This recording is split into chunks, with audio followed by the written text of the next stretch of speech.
So Gail, it's so nice to have you to chat to today. And I just noticed from all the things that you're saying that movement is incredibly important to you. Where did all this movement stuff start with you?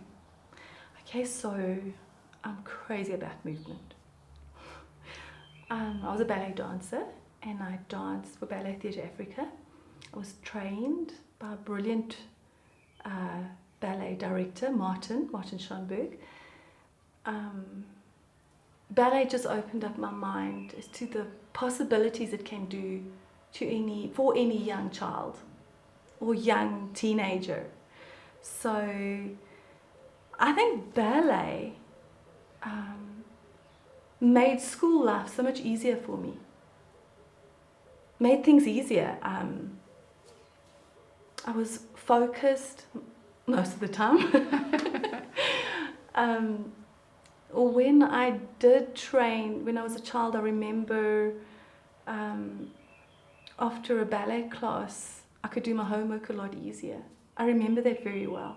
I was very focused. That's very interesting because a lot of people, the moment the child or their daughter or whatever gets to, the higher grades, their grade 11 and grade 12, they normally say, hang on, you've got a lot of schoolwork, academic work. Yes. You're spending a lot of time with dancing. Let's cut down on the dancing so you can focus on your academics. Well, here's the thing. Think of a table. It's got 4 legs. Now, for me, if parents says, no, we're going to stop the ballet for a while because you've got to study, it's like a table with 4 legs and you're taking one of the legs away. Let's say the table represents learning. And you're just taking one of the legs away. So ballet actually assists learning. Movement assists learning. Sports assists Absolutely, learning. yeah. It's not how long you study for. It is how long the child, what quality of learning takes place. Everybody thinks I've got to study for 2 hours or I've got to study for an hour every day. But think about it. If you can find a way of studying faster in a shorter space of time, because today's everything is so fast, so we're constantly looking for quick ways to do things. Well, movement is for me, it's one of the quick ways of helping learning to take place. Because what is learning? Learning is remembering what you've learned. How many times have we learned something by rote and we forget what we've learned? Yes.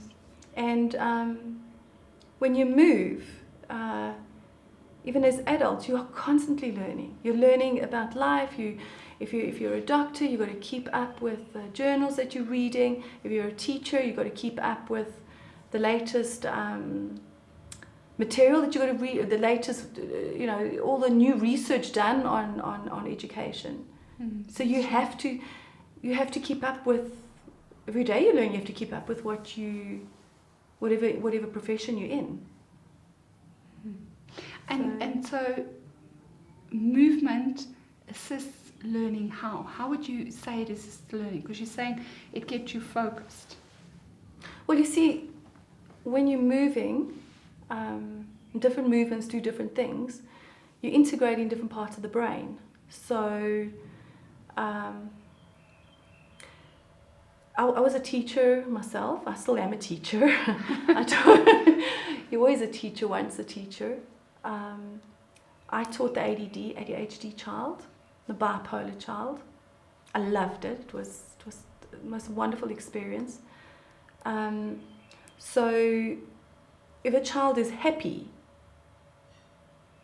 they'll learn quicker. And there's certain movements that integrate the limbic system. So you want your child to learn quickly. He must be happy. It must be exciting. It must be fun. And the most boring things you can make fun. And if a child is moving, as I said, certain movements integrate the limbic system, which would balance a child's emotions. How many children can't learn because they're unhappy at school? Exactly. They get bullied. How does a bullied child learn? They can't. There's so much social pressure on children. How does a child that feels he's not socially accepted into a group and he's using all his energy to be accepted in his little peer group, how does he have enough?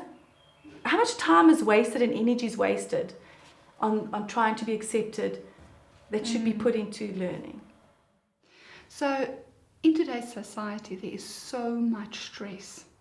People are, everybody I'm talking to says to me, they're struggling with the stress. They're struggling to manage their time. And even seeing a client during this week said, how am I going to fit this in? How long is this going to take me? And just talking again about learning. So you said about how much ballet assisted you to learn faster because it focused you. Now, ballet can take quite a lot of time. But if you think about all the movement stuff that you studied, does it really have to take a very long time? No. As I said, it's not how long you study for. Okay? So yes, you'll send your child to go and study for an hour. It's not how long he studies for. It's what quality of learning is taking place. So you can learn. You can say to your child, okay, how long can you focus for? Mum, I can only focus for 15 minutes. Or, I can only focus for 20 minutes. 20 minutes is great. Let the child study for 20 minutes. Go and do the movement then. And integrate the brain some more. Then go back and study another 20 minutes.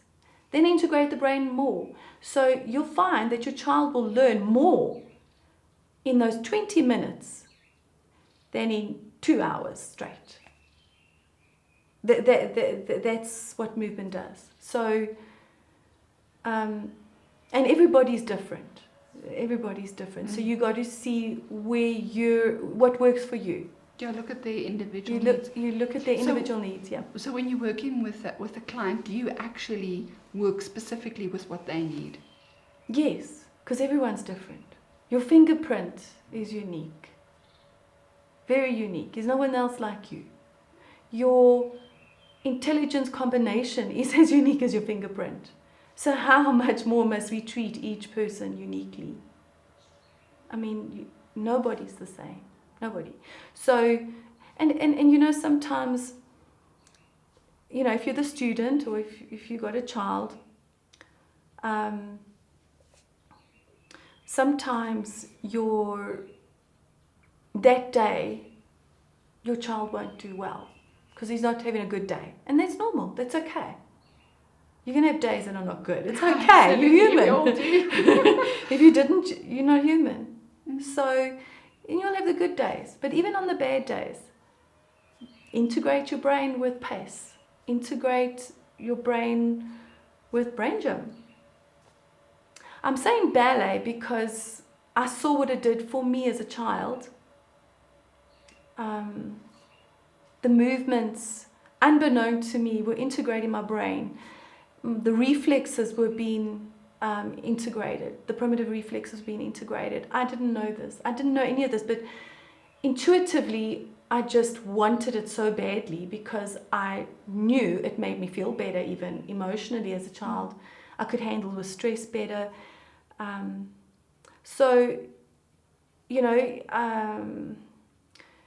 I wish I had known brain gym as a child then, but I was not exposed to it, and that's why I'm here, because I want to tell parents and I want to tell children how you can improve learning.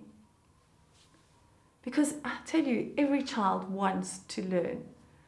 They do. They do. The ADD child used to say, Miss Lowe, how can I study better? How can I be better? Even your naughtiest little guy that you think is so naughty. They're curious. They want to know. They want to know. They want to know how can they be better. It's when the child gives up and sees no hope. Oh, well, there's nothing I can do. I'm useless. So why do I keep trying? Then you got a problem. That's what's happening with a lot of kids.